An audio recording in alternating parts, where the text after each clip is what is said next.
It's so great to connect with you, Olivia. Thank you for the time and what you're going to share with us. I'm excited. I'm So, excited. yeah, so we're doing interviews to help people get a better sense of PSYCH-K from not just the instructors, but those that have taken the workshops and have personally experienced it. So, curiosity, it's always fun to hear. How did PSYCH-K find you? Okay, so PSYCH-K basically, short and sweet, found me through Bruce Lipton's book, Biology of Belief. I think when I went to basic, that was, I want to say about 80% of the responses. But I think if I really looked back, I've been a student of sort of these concepts building up in my personal and professional life. I've just kind of always been interested in energy, energetics. My dad is a quantum physicist. So we have, just always explored some next level thinking. And so it just kind of found me, I think, more than Right. A lot of people say it finds us. We don't go looking for it. It finds us. And then it resonates. It resonates with you. Absolutely. Beautiful. So with the variety of experiences you've had with PSYCH-K, how would you define PSYCH-K? So I batted this around quite a bit because it's really hard to put it into a box, and it's very individualized. And I also think that it's very individualized based on what you use it for. Right. So what I would use it for, even myself today, I would define it today contextually, and then maybe a year from now, I would define it in something else. So I'm going to use terminology that I think I kind of probably came up with on my own, which is get ready. I call it functional neuronal, so neurons, reprogramming of limiting beliefs. Okay, that works. That's what I came up with. Okay. And breaking that down, it just means that it's a system to functionally reprogram the way that your neurons fire and process information that we typically have in the past, we have learned through patterning in our early years that have led us down certain paths, and we've arrived at limiting beliefs. Right. And PSYCH-K has helped us to kind of knit into other paths, and we get to reprogram functionally based on what we would like to have those paths entail. Yeah, beautiful. I love it because it gives us choice. Yes. It doesn't mean, well, who you are today is who you have to continue to be, but you can rewrite those neurons, and then all decisions are different after that. Choices. 100%. And I think part of that, I don't know if you're going to get into this too, but I think if I were to look back at like my pre-PSYCH-K life to my post-PSYCH-K life, I think that's one thing that I could really say is my takeaway is that I thought that life was just going to occur as a result of whatever I've already accumulated, and probably like a lot of effort that I was going to be putting into my life. And this has really changed that perspective in a great deal. So before, I was just kind of like operating on a system that had already been programmed, whereas now it's something completely different. So. That's beautiful. Good. Thank you. Yeah, it would, the question would be, and you just started down that path, is what has changed for you? What are things that you've noticed either for yourself personally or clients that you've worked with? And that can be around, physical, emotional, spiritual, or mental. So because PSYCH-K addresses all of that, as you referenced before. So anything you want to share? I mean, I know you have tons of stories. So pick one good, juicy one out. And let us know. Oh, man. I mean, so for me personally, I just have to say, like, there isn't a realm that it hasn't changed. So I can't pick one. Yeah. For me personally, I have absolutely transformed, my physical health, my mental health, my finances. I mean, I've manifested large amounts of money just miraculously. Um, and so I think I just shared this with you, but I think one of the biggest things that I'm personally working on, but that I just broke through for myself, but with a client was, I'm going to get emotional because I do every time, but working with a child learning to read. Mm-hmm. So it's actually interesting because when there's a lot involved, believe it or not, in our scholastic pursuits, not just like can you or can't you.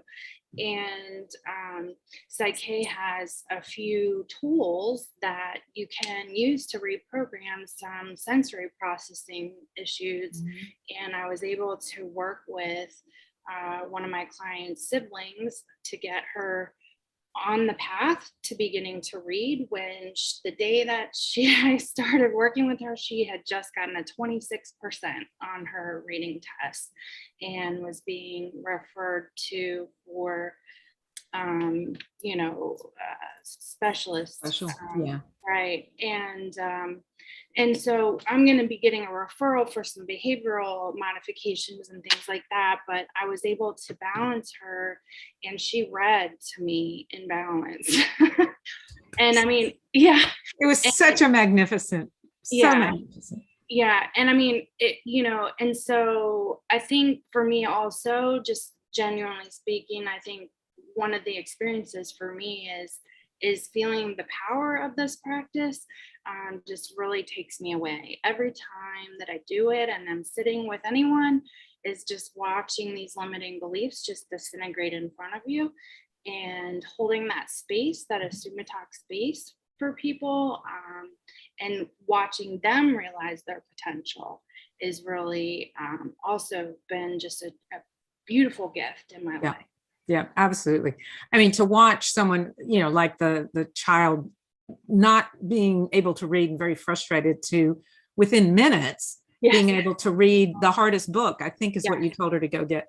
And it's just, and the emotion is valid. I mean, it's just so phenomenally beautiful when you can help a child or an adult of any age shift from a fear or frustration or a challenge and see themselves doing it. The possibilities just are wide open. Yeah, beautiful. Thank you.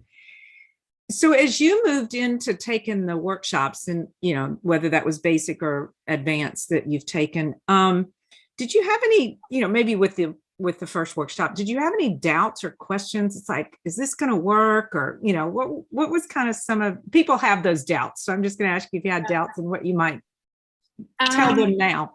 For sure. So, okay. So I do not make decisions snap at all, ever. And so I found out about this practice, and the practitioner that I looked up offered private sessions. And then I saw this like random weekend that she did where you could like get a whole bunch of training in a weekend. And I thought, okay, well, that's more efficient if I just go there, so my subconscious was kind of like, let's just, prevent this overthinking. Because I tell people that I accidentally went to training. And so I'll say that to say that, I think if I were to tell anyone, who is interested in this, is to experience, I think would be to experience a session first, and then to see if they would be interested in becoming a facilitator and going to a workshop.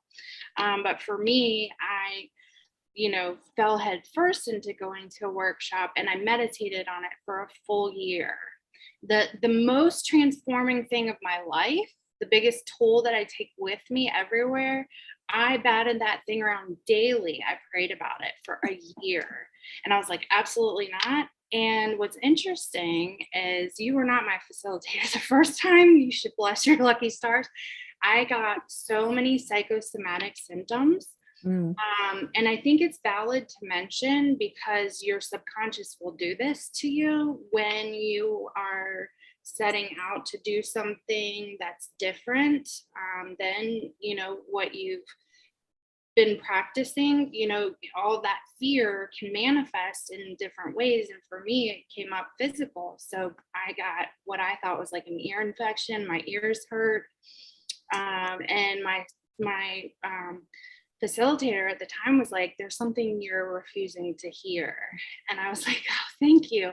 And so just that knowing gave me the permission to release that fear and to be as fully present. So I think what I would say to someone who is just really apprehensive is that they can experience sessions on their own terms, number one.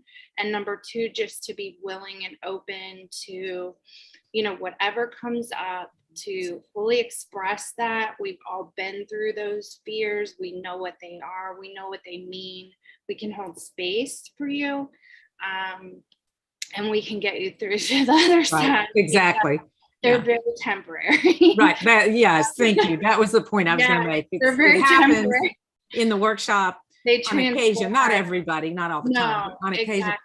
But we use the tools and the methods. And the question to you is, all right, what are you not willing to hear was a great example. Absolutely. And you work with these processes to immediately transform that. And boom, that earache is gone. You know? Absolutely. It was gone within, I mean, it was almost gone as soon as she said that, but it was gone within an hour or so when it started. And beautiful. I just knew that I was in an accepting space. But yeah, it's just being aware, of, you know, the pushback, the initial pushback that we might have when you're going to be going into, you know, something that offers a change in your life. May not initially be like rainbows and bunnies, but you know, but it's it's worth the commitment. Good. Thank you for sharing that. Is there anything about PSYCH-K that you personally have found challenging? I mean, we're trying to keep this as real as possible, you know, so it doesn't come across as it's the solution to everything. I mean, there's, so it's interesting because I meditated on that question for a little bit, and I'll be very honest with you. The most challenging thing about PSYCH-K is how simple it is.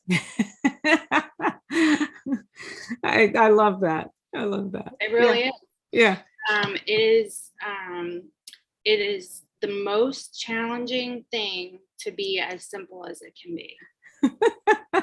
We have such a pattern, and I had to work through that too, of if it's complex, it's really good and it's really powerful. And if it's simple, it's not that important. You know, I think we get programmed with that in some way.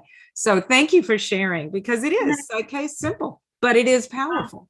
It is. And I think that really in my answer, and the more that I practice this, the more that it really resonates with me, that Rob Williams really, you know, the concept is that we're in flow with nature, right? There's a simplicity and a patterning and a flow to nature.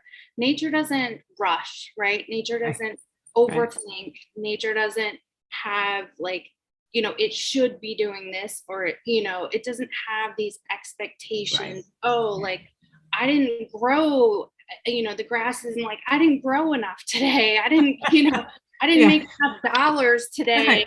Right. Or you look better, your flower looks better than my flower. You know, and so, you know, are you in flow with nature? And really, like, that is the fundamental piece that we are as human beings. And the more levels removed we are from that, I think is where we spin out with our subconscious. And the more that we can bring back and be one with, you know, united with peace and oneness, I think is where the simplicity really is. That's beautiful. Thank you, Olivia. Absolutely beautiful. Yeah. So we've got, you know, two Yeah, excellent. We've got two ways, and you mentioned it earlier, that people can access PSYCH-K. One is through the workshops, which, like, I'm an instructor, and so we teach the workshops, and from that they become, like you, a facilitator, where Sure. they can work with other people. Do you do, I believe you do private sessions. I do. So would you like to give an email out that Yeah. people can contact you if they wanted to do a private session with you? For sure, for sure. I'm in the Tampa Bay area and East Coast time. I have conducted several sessions over Zoom throughout COVID. I also am I have no COVID restrictions either, so I'm fine to be in person. And you can reach me at CatalyzedTransformation@gmail.com.